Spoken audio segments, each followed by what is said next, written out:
ಈ ಚಾನಲನ್ನು ಲೈಕ್ ಮಾಡಿ, ಸಬ್ಸ್ಕ್ರೈಬ್ ಮಾಡಿ. ಅನಿಲ್ ಪರಶುರಾಮ್ ಸೌಧಾಗಾರ್ ಇವರ ಹೆಜ್ಜೆಗಳನ್ನು ಒಂದು ಬಾರಿ ಹಿಂದೆ ತಿರುಗಿ ನೋಡೋಣ ಬನ್ನಿ.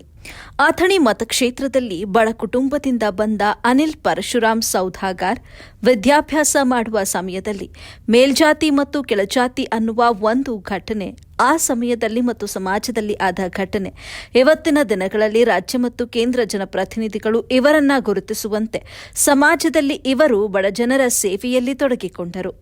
ಅದೇ ಒಂದು ಘಟನೆ ಸಮಯ ಬಂದಾಗ ಹೇಳಿಕೊಳ್ಳೋಣ.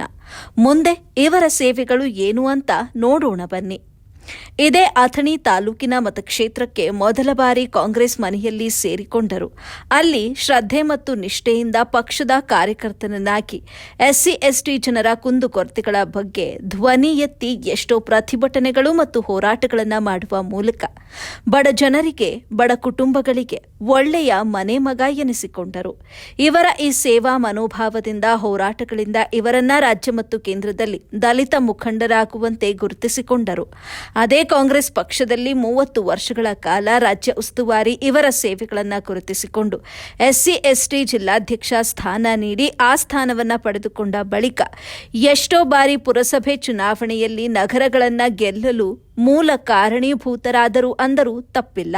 ಹಾಗೆ ಸಮಾಜದಲ್ಲಿ ಎಷ್ಟೋ ಮಹಾಪುರುಷ ಬಾಬು ಜಗಜೀವನ್ ರಾಮ್ ಅನುದಾನಗಳಲ್ಲಿ ಸಮಾಜಕ್ಕೆ ಭವನಗಳನ್ನ, ಕಟ್ಟಡಗಳನ್ನ, ಮಹಾಪುರುಷನ ಮೂರ್ತಿ ಸ್ಥಾಪನೆ, ರಸ್ತೆಗಳು, ಶೌಚಾಲಯಗಳು, ನಿರುದ್ಯೋಗಿಗಳಿಗೆ ಚರ್ಮ ಕೈಗಾರಿಕೆಯ ಕೆಲಸಗಳನ್ನು ನೀಡಿ ಎಷ್ಟೋ ಅಂಗವಿಕಲರಿಗೆ ಸರ್ಕಾರದಿಂದ ಬರುವ ಪಿಂಚಣಿ ಹಣವನ್ನ ಕೊಡಿಸಿ ಅದೇ ನಗರದಲ್ಲಿ ಸರ್ಕಾರಿ ಶಾಲೆ ಮಾಡಲು ಯಶಸ್ವಿ ಬಿಂದು ಅಂತ ಗುರುತಿಸಿಕೊಂಡವರು.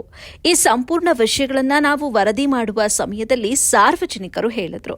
ಆಗ ಇವರ ಮತ್ತಷ್ಟು ಸೇವೆಗಳನ್ನು ನೋಡುವ ತವಕ, ಉತ್ಸಾಹ ನಮಗೆ ಹುಟ್ಟಿಕೊಂಡಾಗ ಇವರು ಮಾಡಿದ ಸೇವೆಗಳ ಜಾಗಗಳನ್ನು ಪರಿಶೀಲಿಸಿದಾಗ ಜನರು ಹೇಳಿರುವುದು ಸತ್ಯ ಅಂತ ಮೇಲ್ನೋಟಕ್ಕೆ ಕಂಡುಬಂದಿದೆ.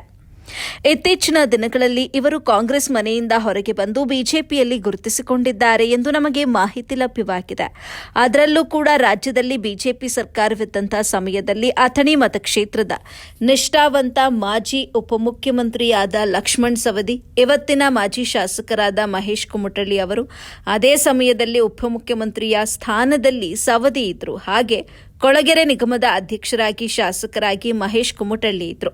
ಆ ಸಮಯದಲ್ಲೂ ಕೂಡ ಇವರೇ ಸಮಾಜದ ಮುಖಂಡರಾದ ಅನಿಲ್ ಪರಶುರಾಮ್ ಸೌಧಾಗಾರ್ ಎಷ್ಟೋ ಬಡ ಕುಟುಂಬಗಳ ಮನೆಯ ದುರಸ್ತಿಗಳನ್ನು ಮಾಡಲು ಶಾಸಕರಿಗೆ ಮತ್ತು ಉಪಮುಖ್ಯಮಂತ್ರಿಗಳಿಗೆ ಹೇಳಿ ಸರ್ಕಾರದಿಂದ ಒಂದು ಮನೆಗೆ 1 ಲಕ್ಷ ರೂಪಾಯಿನಂತೆ ನೂರಾರು ಕುಟುಂಬಸ್ಥರಿಗೆ ಚೆಕ್ ಮೂಲಕ ವಿತರಣೆ ಮಾಡಿದ್ರು.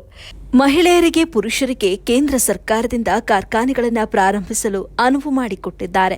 ಹೀಗಾಗಿ ಈಗಾಗಲೇ ಇದರಲ್ಲಿ ಸಾಕಷ್ಟು ಜನ ದುಡಿದು ತಮ್ಮ ತಮ್ಮ ಕುಟುಂಬಗಳನ್ನು ನಿರ್ವಹಣೆ ಕೂಡ ಮಾಡಿಕೊಳ್ತಿದ್ದಾರೆ. ಇಷ್ಟೇ ಅಲ್ಲದೆ ಬೆಳಗಾವಿ ಜಿಲ್ಲೆಯ ನಿಪ್ಪಾಣಿ, ಅಥಣಿ, ಬೈಲಹೊಂಗಲ್ ತಾಲೂಕು, ಚಿಕ್ಕೋಡಿ, ರಾಯಭಾಗ್ ಹೀಗೆ ಎಲ್ಲಾ ತಾಲೂಕುಗಳಲ್ಲಿ ಕಾರ್ಖಾನೆಗಳನ್ನು ಸ್ಥಾಪನೆ ಮಾಡುವುದಕ್ಕಾಗಿ ಕೇಂದ್ರ ಸರ್ಕಾರದಿಂದ ನೆರವು ಕೊಡಿಸಿ ಅವರನ್ನ ಉದ್ಯೋಗಿಗಳನ್ನಾಗಿ ಮಾಡಿದ್ದಾರೆ.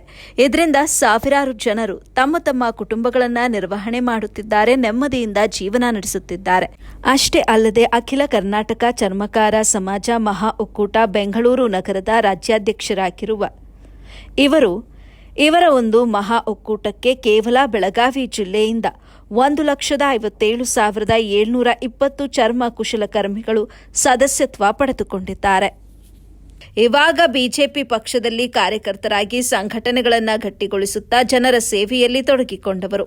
ಈ ಸಂಪೂರ್ಣ ವಿಷಯ ನೋಡಿದಾಗ ಆ ಕರ್ಣನಂತೆ ನೀದಾನಿಯಾದೆ, ಇನ್ನೊಂದು ಜೀವಕ್ಕೆ ಆಧಾರವಾದೆ ಎಂಬ ಕನ್ನಡ ಸಿನಿಮಾದ ಹಾಡೊಂದು ನಮಗೆ ನೆನಪಿಗೆ ಬಂತು.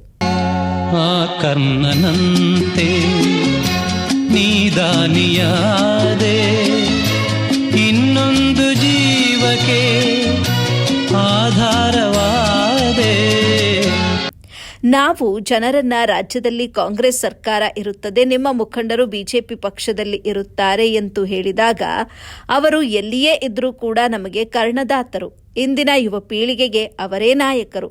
ನಮ್ಮ ಆಸೆ ಏನೆಂದರೆ ಬಿಜೆಪಿ ಸಂಘಟನೆಯನ್ನ ಇನ್ನಷ್ಟು ಗಟ್ಟಿ ಮಾಡಲು, ಕೆಲವು ಭದ್ರಕೋಟೆಗಳನ್ನು ಒಡೆಯಲು, ಒಳ್ಳೆಯ ಸ್ಥಾನಮಾನಗಳನ್ನು ನೀಡಲು. ಇದು ಹೀಗೆ ಆದರೆ ಬರುವ ಚುನಾವಣೆಯಲ್ಲಿ ಅದು ಪುರಸಭೆ ಇರಬಹುದು, ಇಲ್ಲ ತಾಲೂಕು ಪಂಚಾಯತ್ ಇರಬಹುದು, ವಿಧಾನಸಭಾ ಮತ್ತು ಲೋಕಸಭಾ ಚುನಾವಣೆ ಇರಬಹುದು. ಗೆಲುವು ನಾವು ತಂದುಕೊಡುತ್ತೇವೆ ಅಂತ ಸ್ಥಳೀಯ ಮತಕ್ಷೇತ್ರದ ಜನರು ಹೇಳಿಕೊಂಡ ಮಾತುಗಳು.